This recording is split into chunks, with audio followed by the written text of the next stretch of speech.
Assalamualaikum warahmatullahi wabarakatuh. Halo semuanya, perkenalkan saya Sania Nur Istiqomah dengan nomor pokok mahasiswa 24212111042. Saya merupakan mahasiswa dari Universitas Siliwangi, Fakultas Keguruan dan Ilmu Pendidikan, Program Studi Pendidikan Bahasa Indonesia kelas B. Tujuan saya membuat video ini yaitu untuk memenuhi tugas dari dosen pengampu mata kuliah teori belajar bahasa yaitu Bunda Weli Nores Kartadireja, SPD MPD. Pada kesempatan kali ini saya akan membahas video mengenai teori kognitivisme. Baik, langsung saja mengenai pengertian teori kognitivisme. Teori kognitivisme adalah teori pembelajaran yang menekankan pada proses mental individu seperti berpikir, memahami, mengingat, dan memecahkan masalah. Dalam teori ini, pembelajaran dianggap sebagai perubahan dalam struktur pengetahuan yang disimpan dalam pikiran seseorang. Teori ini berfokus pada bagaimana informasi diproses, disimpan, dan digunakan oleh individu. Lanjut, yaitu kepada tokoh-tokoh penting dalam teori kognitivisme.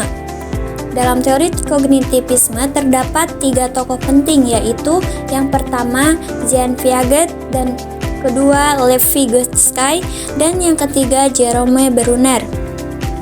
Yang pertama yaitu Jean Piaget. Piaget mengembangkan teori perkembangan kognitif yang membagi proses belajar menjadi 4 tahap berdasarkan usia. Yang pertama yaitu sensori motorik dari 0 sampai 2 tahun, selanjutnya praoperasional 2 sampai 7 tahun, selanjutnya operasional konkret 7 sampai 11 tahun, dan yang terakhir ada operasional formal 11 tahun ke atas. Selanjutnya ada Lev Vygotsky. Vygotsky menekankan peran lingkungan sosial dalam pembelajaran melalui konsep zone of proximal development, yaitu jarak antara kemampuan yang dimiliki individu dengan kemampuan yang dapat disesuaikan dengan bantuan. Selanjutnya yaitu Jerome Bruner. Bruner memperkenalkan konsep pembelajaran melalui penemuan discovery learning dan mengembangkan model pembelajaran berdasarkan representasi pengetahuan seperti enaktif, ikonik, dan simbolik. Selanjutnya yaitu prinsip utama kognitivisme. Yang pertama yaitu proses mental penting. Pembelajaran tidak hanya tentang perubahan perilaku, tetapi juga melibatkan pemahaman dan organisasi informasi dalam pikiran. Kemudian yang kedua ada pengetahuan sebagai struktur aktif, di mana pengetahuan disusun secara aktif oleh individu melalui pengalaman dan interaksi dengan lingkungan. Yang ketiga ada pemrosesan informasi. Informasi diproses melalui beberapa tahapan tertentu seperti atensi, encoding, penyimpanan, dan pengambilan kembali. Dan yang terakhir yaitu transfer pembelajaran, di mana pengetahuan yang sudah dipahami akan diterapkan pada situasi baru. Baik, lanjut, yaitu penerapan teori kognitivisme dalam pembelajaran. Dalam pembelajaran, teori kognitivisme dapat diterapkan melalui beberapa cara, yaitu yang pertama pembelajaran berbasis penemuan. Guru memfasilitasi siswa untuk menemukan pengetahuan secara mandiri dengan memberikan panduan atau masalah untuk dipecahkan. Kemudian yang kedua yaitu pemetaan konsep, membantu siswa untuk mengorganisasi informasi dalam bentuk diagram maupun peta konsep atau peta pikiran. Yang ketiga yaitu ada pemecahan masalah, di mana guru melatih siswa untuk menganalisis masalah, merencanakan solusi, dan mengevaluasi hasilnya. Yang keempat ada menggunakan media yang menarik. Media pembelajaran seperti gambar, grafik, dan video tentunya sangat membantu siswa memahami konsep dengan lebih baik. Dan yang terakhir yaitu belajar kolaboratif, di mana interaksi sosial antara siswa mendukung pembentukan pengetahuan baru. Baik, selanjutnya Dalam teori kognitivisme juga terdapat beberapa kelebihan maupun kekurangan. Yang pertama yaitu ada kelebihan.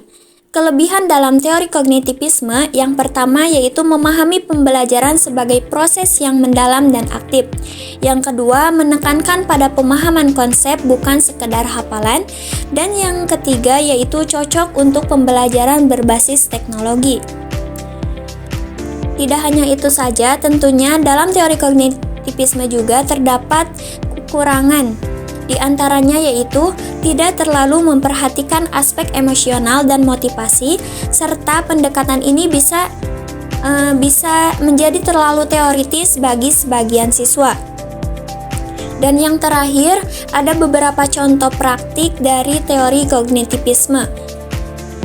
Contoh yang pertama yaitu menggunakan metode diskusi, di mana guru memberikan sebuah masalah yang relevan dengan topik yang sedang dibahas, kemudian siswa berdiskusi untuk menemukan solusi mengenai topik permasalahan tersebut.